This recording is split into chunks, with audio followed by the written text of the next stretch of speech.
Jesus, na sua paz, na sua luz, nos abençoe a todos.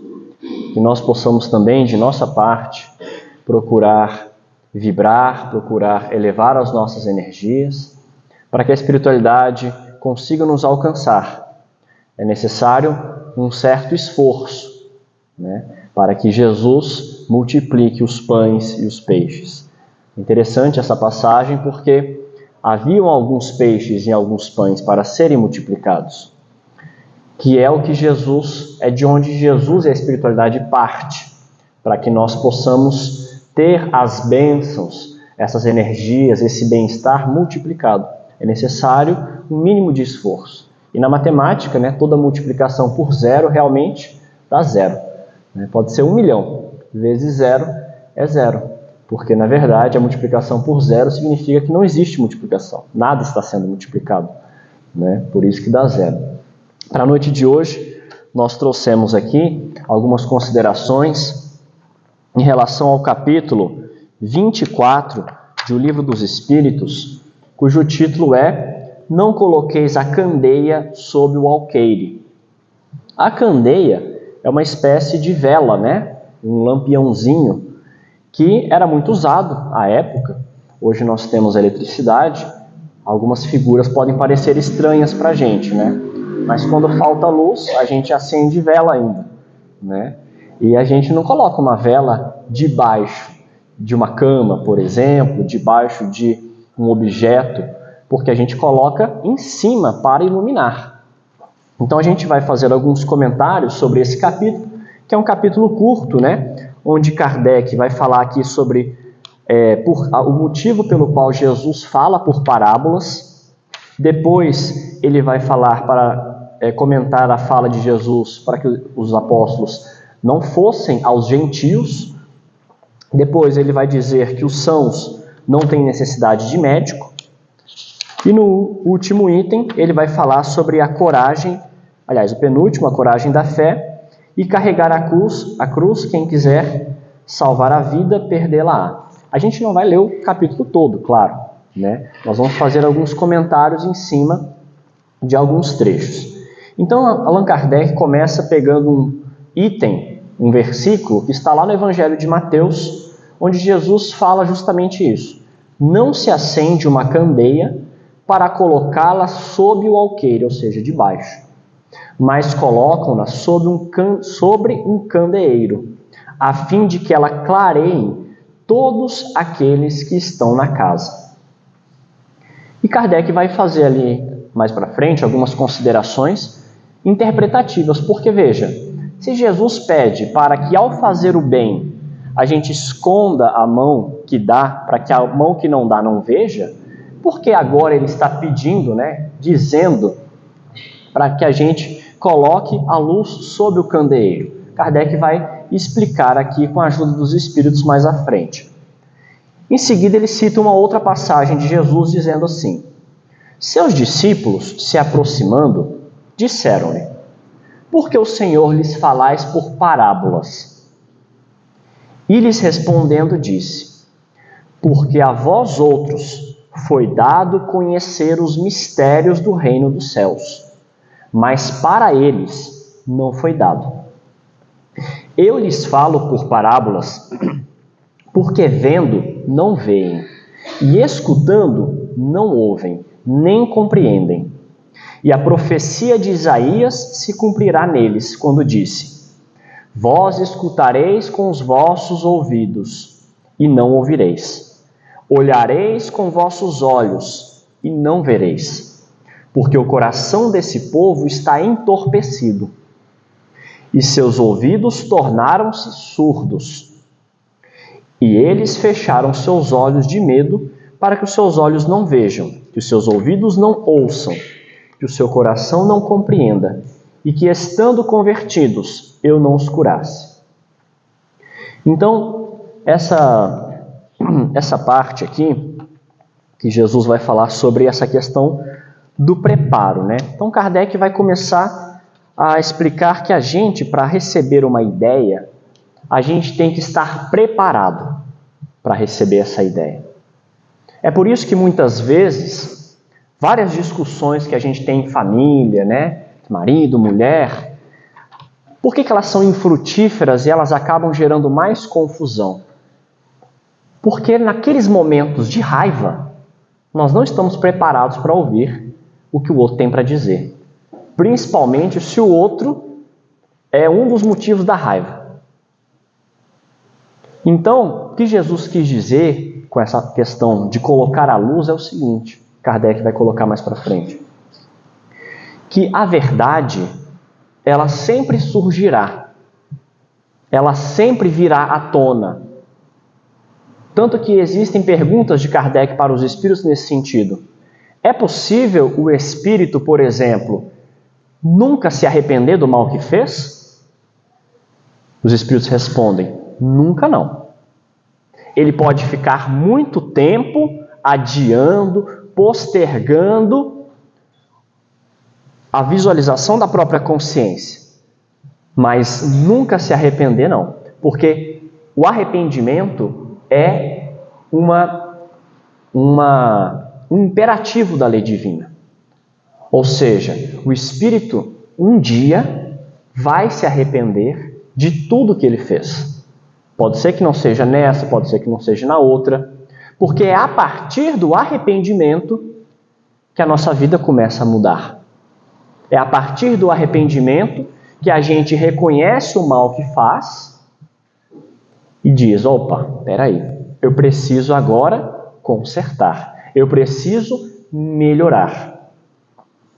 Então, a verdade, ela é como essa luz, que não foi feita para ficar debaixo do candeeiro. Mas a verdade também não pode ser dita toda de uma vez só. O próprio Cristo não entrou em detalhes, por exemplo, de assuntos que hoje nós sabemos melhor do que os discípulos. Jesus, por exemplo, foi perguntado para Nicodemos, que era doutor da lei, procura o Cristo e pergunta para ele, como pode um homem, estando velho, adentrar a barriga de uma mulher novamente? Ele queria saber sobre a reencarnação. E Jesus não explica. Ele diz assim, olha, se você é mestre em Israel e não sabe as coisas da terra, como que você quer que eu te explique das coisas do céu? Mostrando que ainda não era o momento de dizer aquilo. Então a verdade, para que ela seja produtiva, ela tem um momento certo de ser dito. Na escola, por exemplo, você não chega, estávamos falando da matemática, né? Você não chega explicando multiplicação para uma criança de primeiro ano. Assim, de cara. Uma criança de pré, de berçário. Porque ela ainda não está pronta para aquele assunto. E antes da multiplicação, vem, geralmente, né, duas operações. Primeiro você vai trabalhar a adição, para que depois ela entenda o reverso da adição, que é a subtração. Para que depois ela entenda a multiplicação, a divisão. E para que depois ela não entenda nada, né? A matemática, né? É mais ou menos assim. Mas, na verdade, por que essa questão de não se entender nada? Tem muito a ver, porque eu leciono matemática e é uma disciplina realmente que tem muito a ver com isso. Se o aluno não estiver pronto, se ele não tiver aprendido essas 4, mas bem aprendido, ele não consegue, de forma alguma, dar o próximo passo. Por exemplo, aprender fração, que é, meu Deus do céu, a gente pena. Porque até então o aluno está acostumado com números naturais, né? 1, 2, 3, 4, 5, e de repente aparece um número em cima do outro. Fala, mas o que é isso? Né? Então, algumas coisas demandam um amadurecimento. E é por isso que só depois de 18 séculos que a espiritualidade, percebendo um certo amadurecimento na humanidade, resolveu então trazer o espiritismo à tona. Bom, agora eles estão preparados para receber, para entender algumas coisas que antes eles não estavam. Então agora a gente pode explicar para eles o que é reencarnação. A gente pode explicar para eles que ninguém volta, por exemplo, numa formiga, porque ainda, né, no Oriente existe esse conceito. A gente pode explicar para eles que a vida evolui, porque agora eles já começaram a fazer ciência. Então, se a gente quer adentrar esses mistérios divinos, que na verdade são conhecimentos que nós temporariamente desconhecemos, isso requer um esforço da nossa parte. Isso requer um esforço, por exemplo, de estar aqui numa quinta-feira chuvosa. Requer um esforço de muitas vezes, abrir um livro, ler, recorrer ao dicionário, pesquisar. É difícil? Muitas vezes é difícil. Mas é gratificante. E é mais do que isso, libertador. É libertador. Então, a gente observa que, na verdade, o esforço leva a gente até mesmo onde a gente não imaginava chegar. É assim do ponto de vista material e é assim do ponto de vista espiritual. Ayrton Senna, por exemplo, dizia que muitas vezes, quando ele achava que ele já tinha atingido o seu limite, ele descobria que ainda não era o limite. E mesmo não tendo sido o maior vencedor de todos, em termos de quantidade, foi um dos maiores ídolos ali da Fórmula 1, porque fez coisas que nenhum outro piloto fez. Ultrapassagens, vitórias. Teve uma que ele ganhou no Brasil aqui, um carro que tem 7 marchas, ele chegou só com 3 e ganhou. Mas por quê? Porque a pessoa procurou entender aquilo de uma forma tão profunda que ela se tornou um especialista. E o que é a vida se não nós nos tornarmos especialistas em bem viver, em aprender a conviver, em aprender a aprender sobre o bem, aprender sobre tudo. Tem um amigo nosso que faz palestra que ele tem uma frase que eu já disse isso para ele, que eu gosto muito. Ele disse assim: procure aprender tudo na sua vida, tudo que for possível. Claro que nem tudo vai ser possível, porque a vida é limitada, As horas do dia são limitadas. Mas procure aprender de tudo, porque quando você quiser aprender para valer algum assunto, você já não estará partindo do zero. Você já vai ter algum conteúdo. Então, por exemplo, minha avó, ela sempre via falando: por que vocês não estudam piano? Eu falei para ela um dia: mas se a senhora que gosta, por que a senhora não estuda? Eu falei: mas eu tô velha, ela falava. Sabe quanto tempo ela falava isso para mim? Faz 30 anos que ela me fala isso. Se ela tivesse começado há 30 anos, ela já teria 30 anos de piano. É uma carreira, Aí agora que ela está com 93, ela fala: eu tô velha, mas não duvido que ela vai passar dos 100 não. Se ela começar hoje e for até os 100, são 7 anos. Percebe? A gente é que desperdiça o tempo. É uma questão de prioridades. O tempo que a gente passa em celular, por exemplo, o tempo que a gente passa vendo o que a mensagem aqui falou, crimes, notícias ruins, que a gente fica vendo um monte de coisa que não acrescenta em absolutamente nada na nossa vida. Pelo contrário, deixa a gente às vezes para baixo. Por que esse tempo não está sendo utilizado para o bem? Por que esse tempo não está sendo utilizado no sentido da luz? Porque, olha, se você entrar na internet e digitar Jesus, aparece mais de 1 bilhão de páginas. Mídias em tudo que é língua. Então não é falar que não tem assunto, não tem que falta material. Não falta. A gente entrar no YouTube, a gente assiste palestra muito melhor do que a nossa aqui. Com certeza. Quinta-feira que vem a Maís está aí para provar. Ou seja, é como a gente administra o nosso tempo que muitas vezes é problemático. Porque a gente fica viciado em assuntos, a gente fica viciado em comportamentos,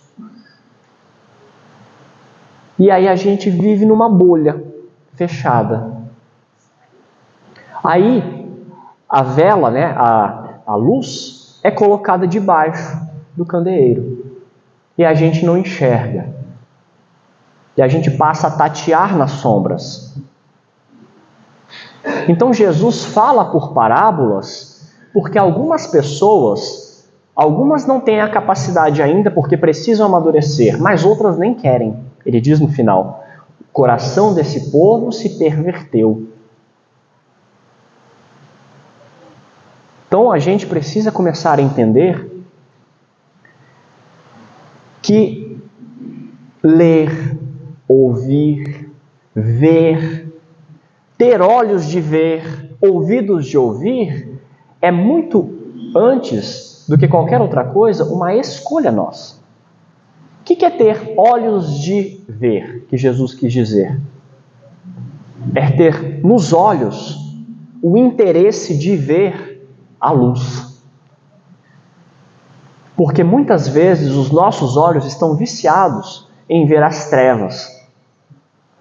O que é ter ouvidos de ouvir? Porque nem todo ouvido é de ouvir. É ter o ouvido disponível para ouvir o bem, para escutar uma mensagem, para fazer um estudo. Mas percebe, é uma escolha nossa. Todos podemos ter olhos de ver, todos podemos ter ouvidos de ouvir. E quando a gente constrói esse tipo de olhar, esse tipo de escuta, a coisa muda.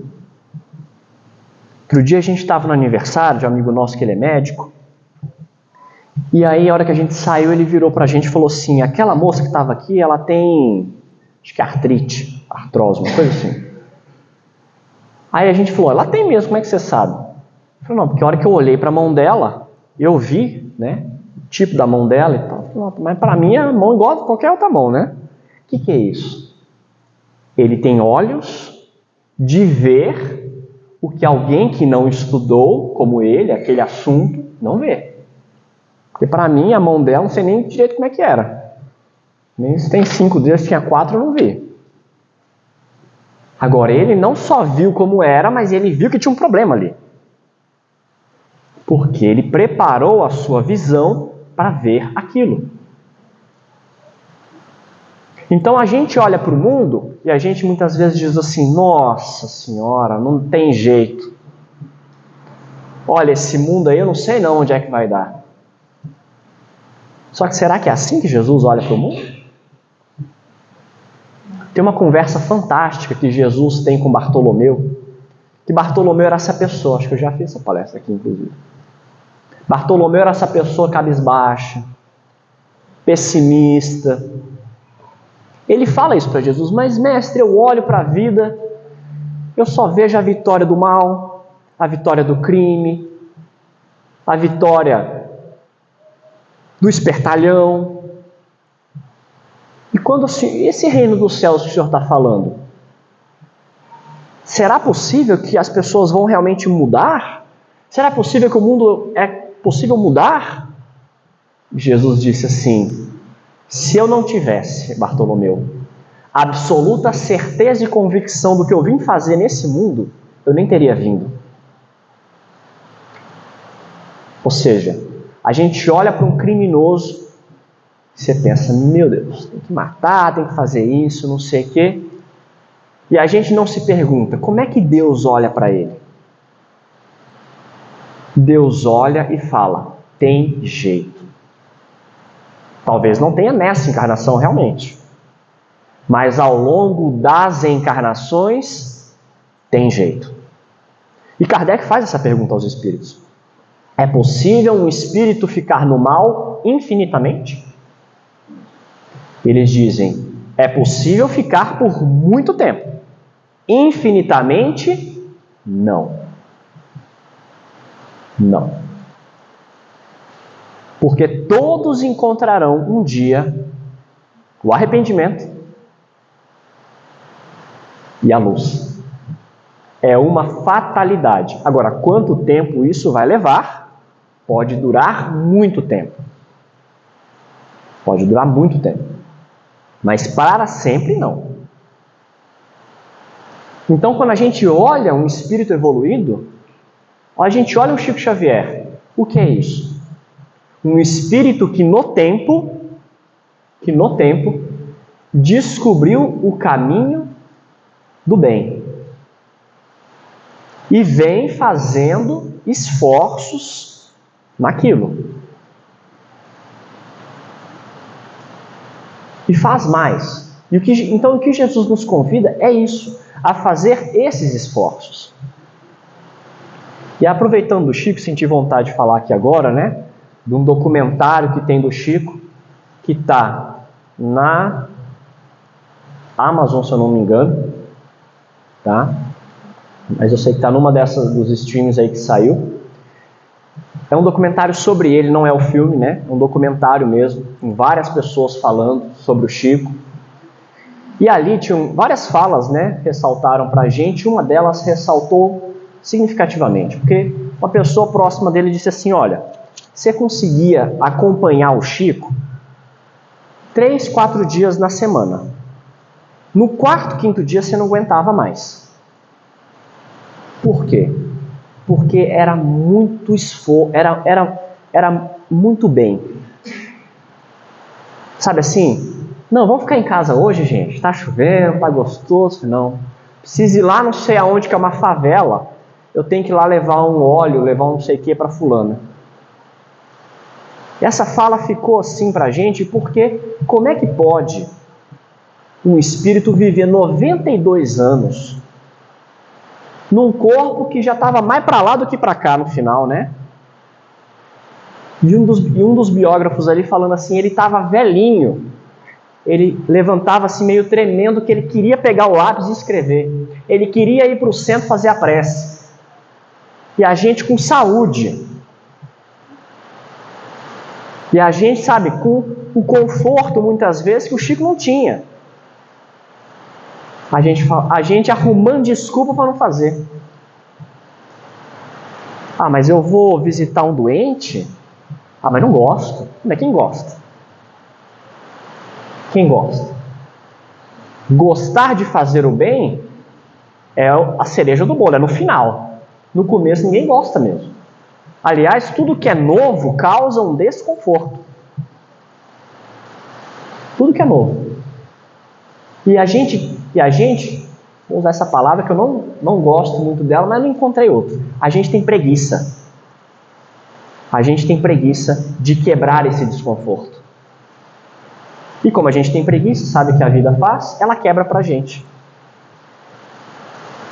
Então a pessoa que diz assim, eu queria ganhar na Mega Sena para não fazer nada. Pode esperar, que não vai acontecer. Porque a vida vai te movimentar. Porque uma das leis que os Espíritos revelaram é a lei do progresso. E para progredir é preciso movimento. É preciso atitude.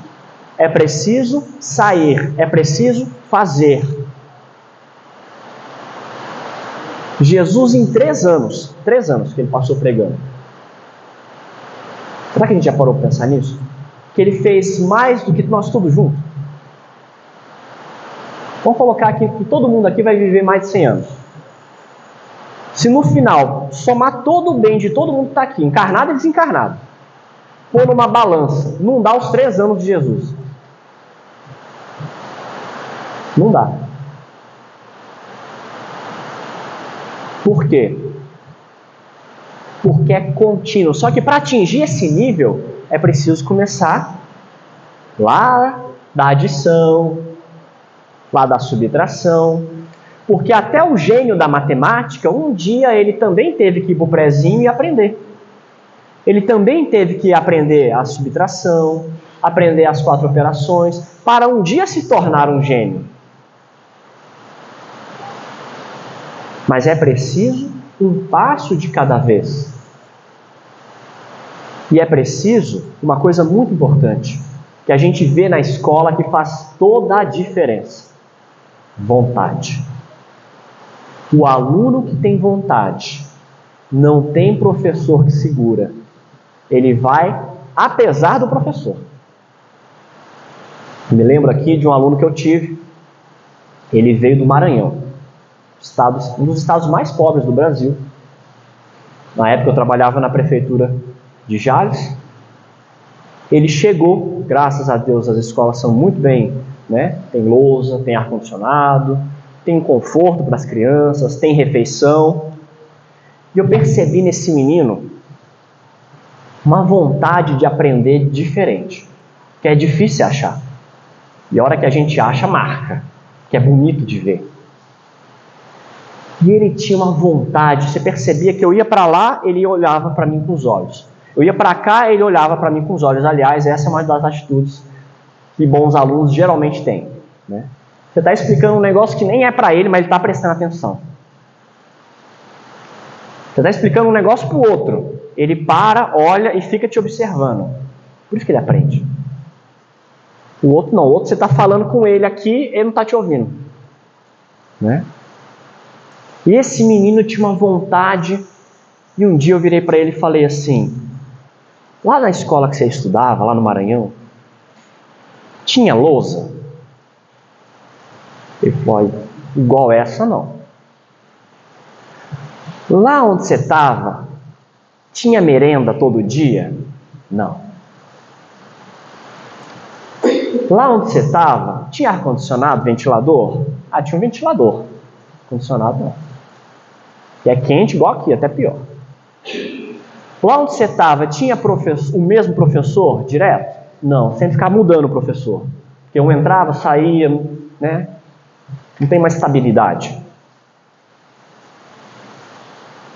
E você está gostando daqui? Eu estou amando. Primeira prova que ele fez de matemática, ele tirou 1.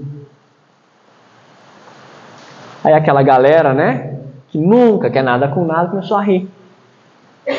Aí eu fiz uma aposta, que até hoje não me pagaram. Não vou cobrar, né? São crianças.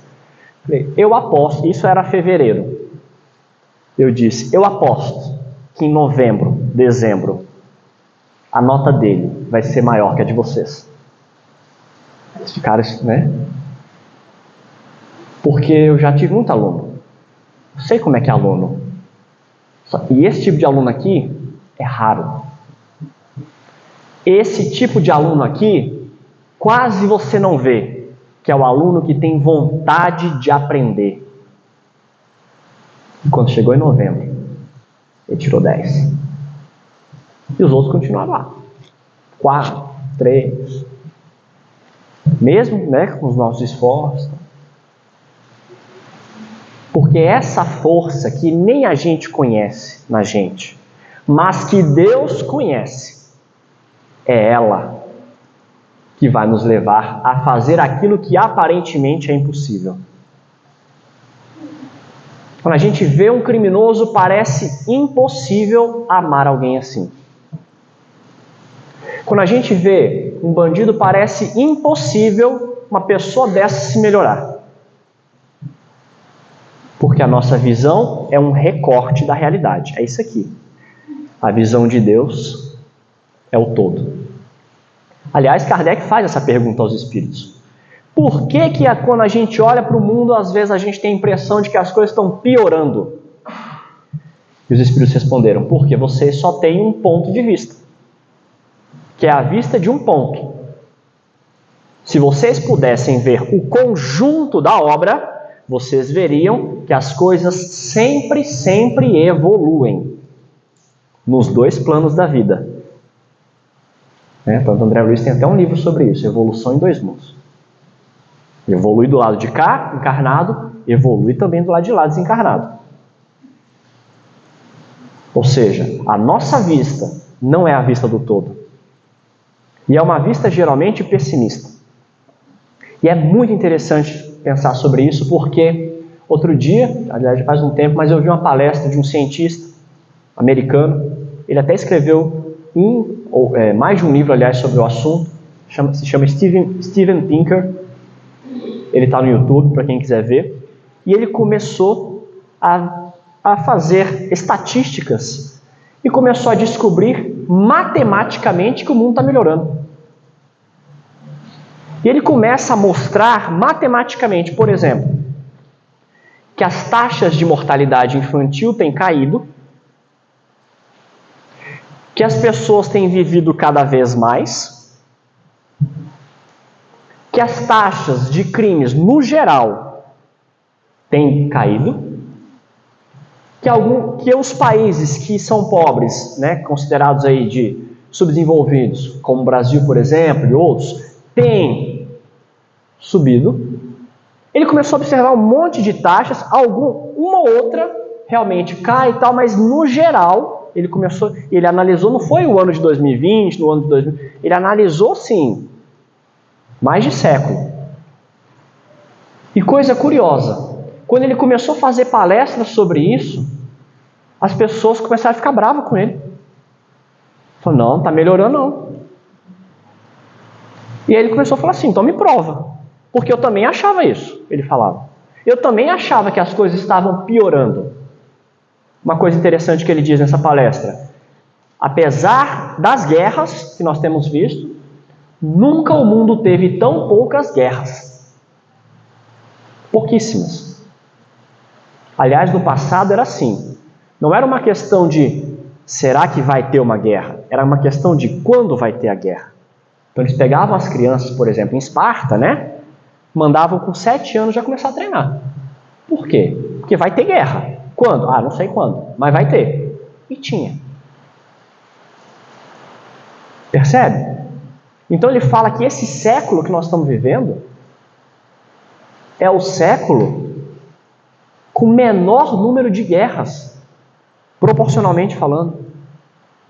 Claro que tivemos 2, né? Aliás, não nesse século passado, né? Que foram terríveis.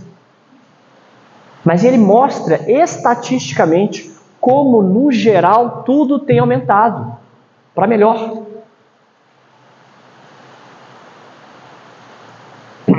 E é interessante porque a gente não se interessa por isso. A gente não busca essas notícias. Ah, mas a revista, o jornal só publica coisa ruim. Porque as pessoas só consomem coisa ruim.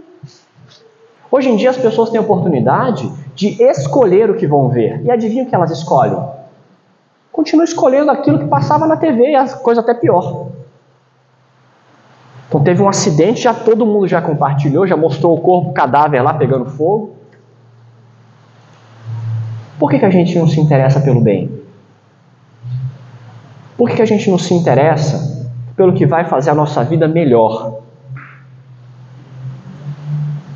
Por que na hora de assistir um noticiário, a gente pode até assistir, não é ficar sem saber o que está acontecendo, mas fala assim, agora eu vou, para equilibrar a balança, vou procurar notícias boas. Digita no Google, tem o site, notícias boas, eu quero saber. Eu li meia dúzia de notícias ruins, agora eu quero saber as boas.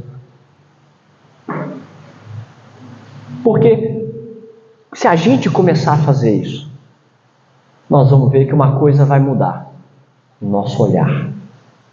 Nós vamos ver que a nossa escuta vai mudar. Tem uma cena que os apóstolos estão com Jesus e tem um cadáver, como se fosse um cachorro morto, assim. E os discípulos dizem assim, nossa, que carcaça horrorosa, né? Apodrecendo ali, os urubus. Jesus olha para o cadáver e diz assim, que belos dentes. A arcada dentária é perfeita. Olhos de ver. Ele olha para aquele Pedro, né, o discípulo nervoso, ele diz, você, Pedro, erguerá a minha igreja. Mas como um pescador nervoso desse? Um homem que te negou 3 vezes? Mas é você. Então, enquanto a gente tem esse olhar pessimista, Jesus olha para a gente e diz assim, calma, filho, vai dar certo. E as coisas vão dar certo, muitas vezes, não é por causa de nós, é apesar de nós. E é por causa dele. Porque muitas vezes, é como na escola, o aluno nem sabe que ele é capaz, mas o professor sabe. Na minha mão, por exemplo, já passaram algumas centenas de alunos. Já tive, por exemplo, por baixo, assim, eu já tive uns 400, 500 alunos. Eu sei mais ou menos o que é. Eu sei que é uma dificuldade. Eu sei que muitas vezes o que ele está achando que ele não consegue, ele consegue, porque eu já vi alguém que estava pior do que ele conseguir. Então Jesus sabe disso. E se eu, falível, uma pessoa consigo ter isso, imagina Jesus conosco. Então Ele sabe que vai dar certo.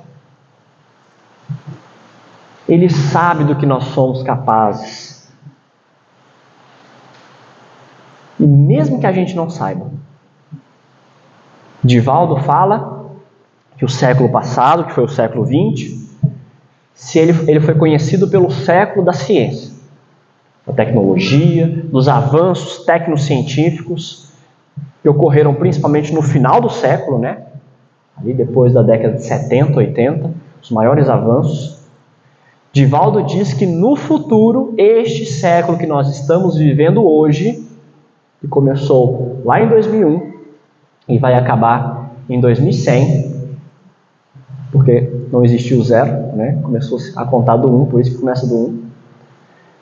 Ele falou que no futuro, este século será conhecido como o século do amor.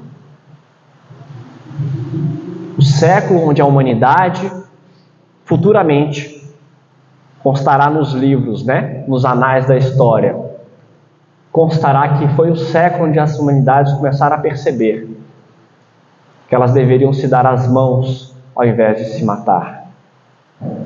Talvez os maiores avanços significativos acontecerão no final dele, né? Por volta ali, né? Como foi no passado? Por volta ali de 2080, 2070.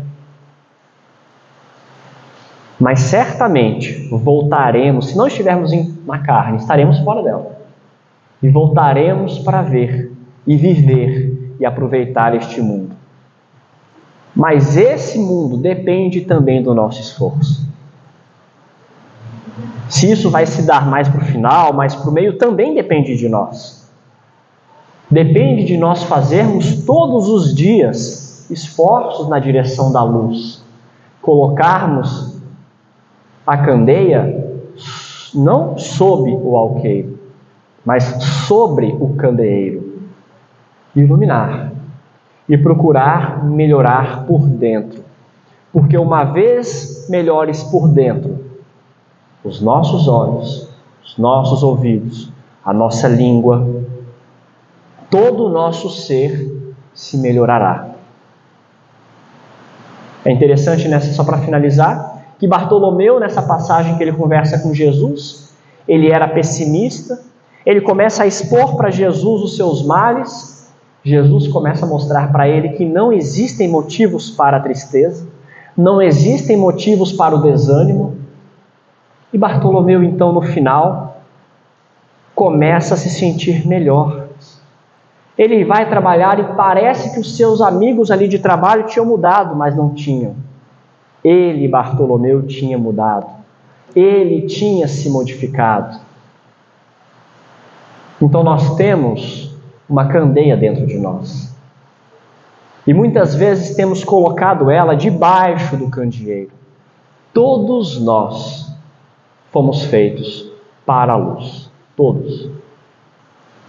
Mas para isso é necessário uma parceria nossa, de nós com a espiritualidade, para que esses espíritos que já fizeram dentro de si, já iluminaram a si próprios e que hoje descem para nos iluminar, nos ajudem a trilhar o caminho que eles já trilharam.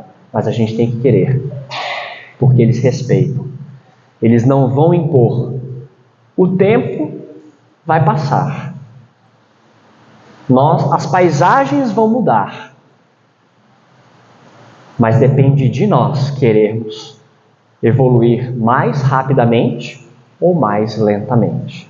Então que Jesus nos abençoe, nos ensine, nos ajude a querermos ser melhores. Hoje melhores do que ontem, amanhã melhores do que hoje.